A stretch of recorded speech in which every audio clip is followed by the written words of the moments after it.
ជំរាបសួរអមពុំមានទាំងអស់គ្នាថ្ងៃនេះនេះខ្ញុំមកអានអំពីរឿងបាសីលៀងអារក្សកេរកាលនោះមានសត្វព្រាបមួយមានតុកដោយឆ្លងទន្លេមិនរួចម្លោះហើយព្រាបចេះតែធ្ងររហឹមសុំឲ្យគេជួយត្រង់នេះហើយដែលនាំឲ្យព្រាបជាប់យំធ្ងររហូតដល់សប្តាហ៍ថ្ងៃនេះព្រាបយំធ្ងរខ្លាំងយ៉ាងនេះក៏ផ្អើលទៅដល់សត្វដទៃទៀតមកជួយឆោលមើលឈូថោក្នុងបណ្ដាអ្នកដែលមកជួយនោះមានសត្វខ្លះក៏ជួយឈឺឆ្អើលដែលមានសត្វខ្លះទៀតត្រឡប់ជាបញ្ឆោបង្សោតបានផ្ទោធនាឲ្យព្រាបទៅវិញហេតុនេះហើយបានជាមានសំរែកសត្វផ្លែៗគ្នាតាមភាសាវាគឺខ្លះស្រែកជួយឈឺឆ្អើលនិងខ្លះទៀតស្រែកផ្ទោមួនទាក្អែកស្រែកបន្តក្អែកសត្វផ្សេង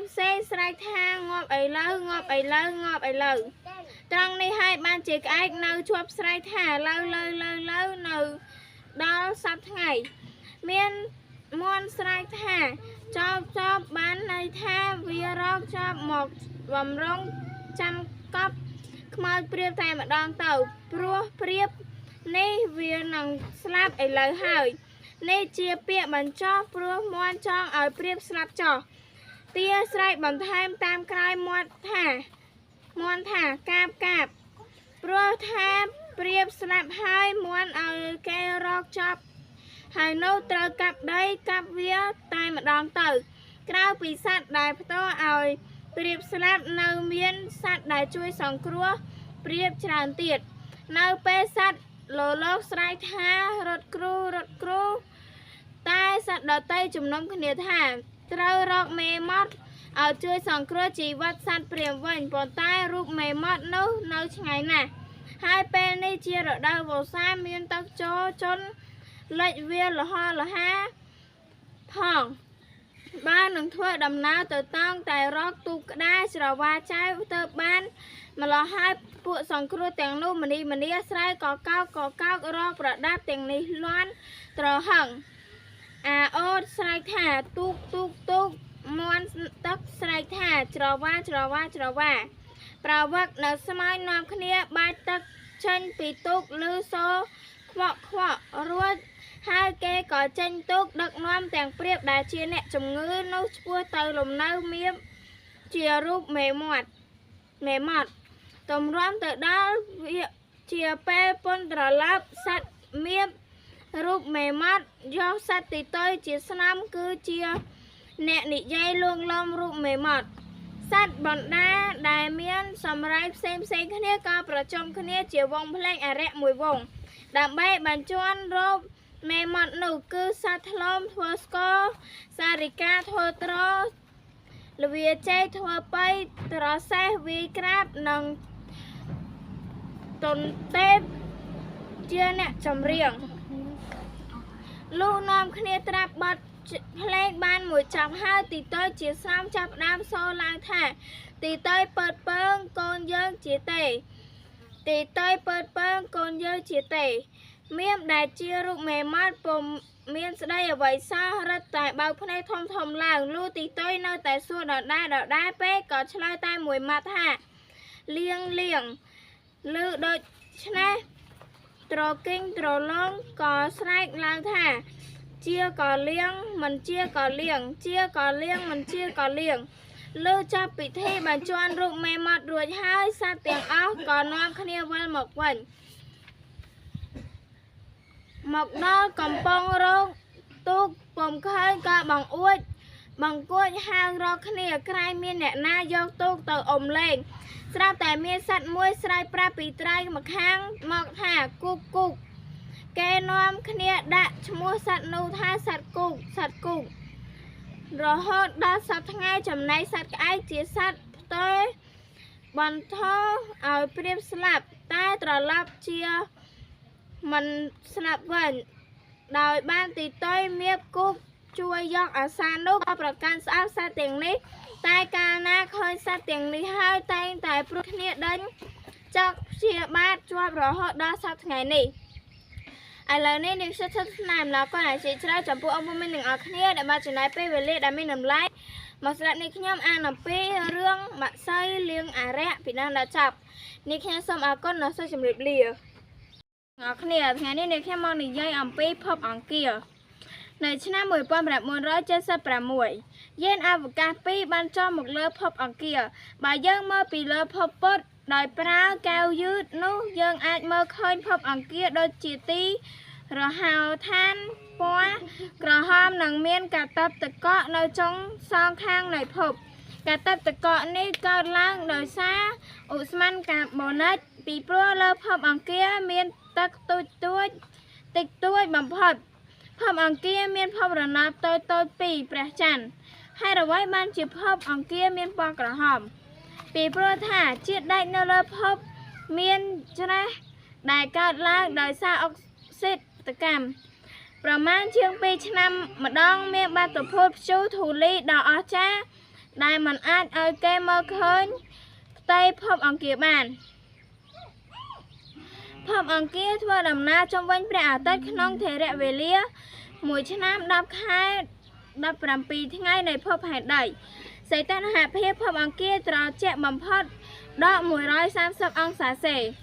ឡូវនេះអ្នកខ្ញុំសូមថ្លែងអំណរគុណជាច្រើនចំពោះអង្គពុំទាំងអស់គ្នាដែលបានចំណាយពេលវេលាដ៏មានតម្លៃមកស្ដាប់អ្នកខ្ញុំនិយាយអំពីភពអង្គារពីដើមដល់ចប់អ្នកខ្ញុំសូមអរគុណនិងសូមជម្រាបលាជំរាបសួរអង្គពុំទាំងអស់គ្នាថ្ងៃនេះអ្នកខ្ញុំមកអានអំពីរឿងសត្វរមាសជាសត្វព្រៃមានប្រក្រតីនៅតែក្នុងព្រៃជានិច្ចសត្វនេះបរិភោគបន្លាជាអាហារហើយផឹកតែទឹកល្អក់បើគ្មានទឹកល្អក់ទេវាយកជើងជ្រុំឲ្យទាល់តែល្អក់ទៅវាផឹក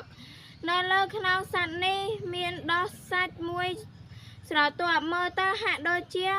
អានសេះមានស្បែកក្រោតក្រាតកំពីកំពកនៅជ្រៅខ្វះកន្លែងខ្លះរាក់កន្លែងខ្លះជ្រៅជាចម្រោកនៃសត្វល្អិតមានខ្ទួយជាដើមរមាសបានជារូបរាងដូចពណ៌នាមកនេះដោយសារមានដំណើររឿងក្នុងរឿងព្រេងមួយនិទានថាកាលនោះមានស្ដេចមួយអង្គមាននាមពុំប្រកាសត្រង់មានជាប់ជំពាក់ប្រតិព័ទ្ធលើស្ត្រីម្នាក់ឈ្មោះនាងមុខរាយប់មួយព្រះអង្គទ្រង់គង់លើរមាសជាព្រះទីនាំងជាមួយអាមាត្យជាត្រមាត់ធ្វើដំណើរទៅកាន់លំនៅខាងមុខនាងមុខរានេះនៅទៅតាមពាក់កណ្ដាលផ្លូវព្រះអង្គបានយល់ស្រីម្នាក់មានរូបរាងផាន់ភាកដូចនាងមុខរាតែលុះព្រះអង្គពិនិត្យមិនជាក់ទៅក៏យល់ច្រឡំទេទៅព្រះអង្គទ្រង់យាងហួសទៅប្រញាប់ឲ្យបានដល់ទីដៅឆាប់កាលបើបានទៅដល់ហើយព្រះអង្គទ្រង់បញ្ជាឲ្យនាយទុំជាត្រមាត់ចងរមាសនៅក្រោមដើមក្រសាំងហើយព្រះអង្គយាងចូលទៅផ្ទះពេលនោះសត្វរមាសស្ដាប់មិនច្បាស់ឮខ្មាស់ឮត្រង់កន្ទុយពាក្យថាដើមក្រសាំងក៏តូចចិត្តយល់ថាព្រះមហាក្សត្រជាព្រះអង្គទ្រង់យាងដោយដើមក្រសាំងទៅវិញពុំមែនមកដោយខ្លួនទេម្ល៉េះហើយក៏កើតអាអន់ស្រពន់ចិត្តជាខ្លាំងដោយនឹកឃើញថាខ្លួនមានសេចក្តីស្មោះត្រង់នឹកព្រះអង្គណាខំយកអាសាព្រះអង្គជួនមកទាំងយប់អាត្រៀតងយយ៉ាងណាក៏ស៊ូទ្រាំឥឡូវស្ដេចទៅជាយាងមកដោយដើមក្រសាំងទៅវិញលោកកើតតូចចិត្តខ្លាំងដូច្នោះហើយក៏ស្ទុះបោលបណ្ដាច់ចំណងយ៉ាងលឿនទុំរត់ទៅព្រៃធំបដិញ្ញាក្នុងចិត្តថាលែងត្រឡប់មកពឹងពាក់នឹងមនុស្សតទៀតហើយព្រះមហាក្សត្រកាលបើត្រង់ជ្រាបថារមាសបោកបណ្ដាច់ខ្សែដូច្នោះហើយស្ដេចក៏ទ្រាំយាងតាមដែរលុះតាមដើមវាលមួយនាយទុំបានទាន់ស្រវាចាប់តោងកន្ទុយរមាសជាប់តែរមាសមិនយល់ព្រមឈប់នាយទុំបានយកជើងធាក់ដីច្រែងដីក៏ប្រាប់ទៅទុំថាទុំលេងឮហើយទៅនាយទុំហ៊ានលេងរមាស នោះទៅឯរមៀក៏បោលចូលទៅក្នុងព្រៃបាត់ដោយជាប់ទាំងអានដែររនាតដោយដិនទៅផងព្រះមហាក្សត្រទ្រង់ខ្ញាល់ណាស់ទ្រង់ដាក់បណ្ដាសាតាមក្រោយដល់រមៀនោះចាប់តាំងពីថ្ងៃនេះតទៅពូជអាឯងនេះត្រូវតែស៊ីបន្លាជាអាហារនិងផឹកតែទឹកល្អដល់រាបកុំបីសល់ខានចំណែកត្រង់កន្លែងដីដែលបើកទាំងដោយនាយតំឈរច្រែកនោះក៏คล้ายទៅជាបឹងមួយហៅថាបឹងទំលេងជាប់រហូតមក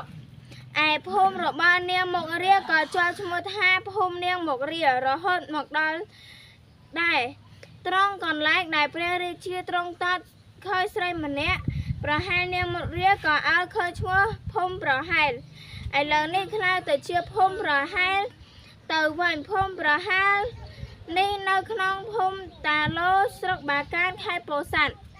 ឥឡូវនេះនាងខ្ញុំសូមថ្លែងអំណរគុណជាច្រើនចំពោះអង្គពុំមានទាំងអស់គ្នាដែលបានចំណាយពេលវេលាដែលមានតម្លៃមកស្ដាប់នាងខ្ញុំអានអំពីរឿងសត្វរមៀលពីដើមដល់ចប់នាងខ្ញុំសូមអរគុណនិងសូមជម្រាបលាជំរាបសួរអង្គពុំមានទាំងអស់គ្នាថ្ងៃនេះនាងខ្ញុំមកអានអំពីរឿងឆ្កែមើលឃើញខ្មោចជាហេតុភេទស្រុកខ្ញុំបានធ្លាប់ឮម្ដាយនិងឪពុកខ្ញុំគាត់និទានប្រាប់ខ្ញុំថាបើឆ្កែឮឆ្កែលូឬព្រុសនៅពេលកណ្ដាលអាទារស្ងាត់នៅភូមិណាស្រុកណាដែលក្រៅអំពីក្រុងព្រោះពុំសូវមានមនុស្សកកក្នុងពេលយប់នៅស្រុកភូមិនោះច្រើនក៏ជំងឺពុំសូវបានសេចក្តីសុខត្បិតខ្មោចបិសាចវាដាវរាត្បាតធ្វើមនុស្សឲ្យឈឺចាប់សង្ឃតែគ្រប់គ្នាព្រោះឆ្កែមើលឃើញខ្មោចដំណើរចាស់ថាឆ្កែមើលឃើញខ្មោចនោះអាស្រ័យដោយរឿងដើមថាយូរយារណាស់មកហើយមានបុរសម្នាក់ដើរទៅមើលគេលៀងមេមត់ប៉ុន្តែមិនបានប្រកាសឈ្មោះបុរសនោះដើរក្បែរដីទួលមួយហើយមានហៅឈ្មោះថាព្រៃសុបទ្រពគេកប់ខ្មោចក្នុងព្រៃនោះជាច្រើនលុះដល់ទំទឹមព្រៃនោះមានខ្មោចស្រែកហៅគាត់ថាពូផ្ដាំទៅប្រាប់ប្រពន្ធខ្ញុំផងបុរសនោះមិនចេះខ្លាចខ្មោចទេគាត់ដឹងថាខ្មោចហៅគាត់ពិតណាស់ប៉ុន្តែគាត់ធ្វើប្រងើយហើយឆ្លើយទៅវិញថាប្រពន្ធឯងនៅឯណាខ្មោចឆ្លើយមកវិញប្រពន្ធខ្ញុំនៅឯផ្ទះគេលៀងអារក្សនោះបុរសឮហើយសួរវិញថា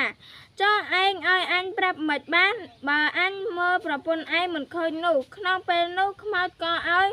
ប្រទាលប្រហោងគឺថ្នាំសម្រាប់មើលខ្មោចឃើញទាំងអស់ខ្មោចឲ្យប្រទាលនោះហើយប្រាប់ទាំងឈ្មោះប្រពន្ធវាផងបុរសនោះក៏បានប្រទាលប្រហោងនេះហើយមើលឃើញខ្មោចនៅពេញតែព្រៃគាត់ចេះតែដើរទៅគ្មានផាត់ភ័យខ្លាចអ្វីសោះបុរសនោះស្រែកហៅទៅតាមឈ្មោះដែលប្តីវាផ្ដាំមកហើយបាវដៃហៅចំពីមុខនិយាយថាប្តីហងឲ្យអញឆាប់ព្រោះកូនយំខ្លាំងណាស់ខ្មោចនឹកឆ្ងល់ថាម៉េចក៏បុរសនេះមកឃើញអញទើបដើរសម្ដៅហើយសួរថាចុះអ្នកឯងម៉េចក៏ឃើញយើងវិញបុរសនោះក៏បង្ហាញប្រទាលប្រហោងឆ្លើយថា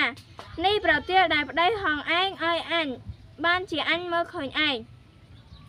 ខ្មោចនោះគ្រាន់តែឃើញប្រទាលនោះភ្លាមស្ទុះដណ្ដើមយកបុរសប៉ុន្តែបុរសនោះពុំព្រមឲ្យក៏មានការប្រវាយប្រតប់គ្នាដណ្ដើមប្រទាលប្រហោងនោះបុរសចេះតែស្រែកហៅឲ្យគេឯងជួយប៉ុន្តែអ្នកទាំងអស់មើលពុំឃើញដោយជាប្រយុទ្ធជាមួយនរណាសោះ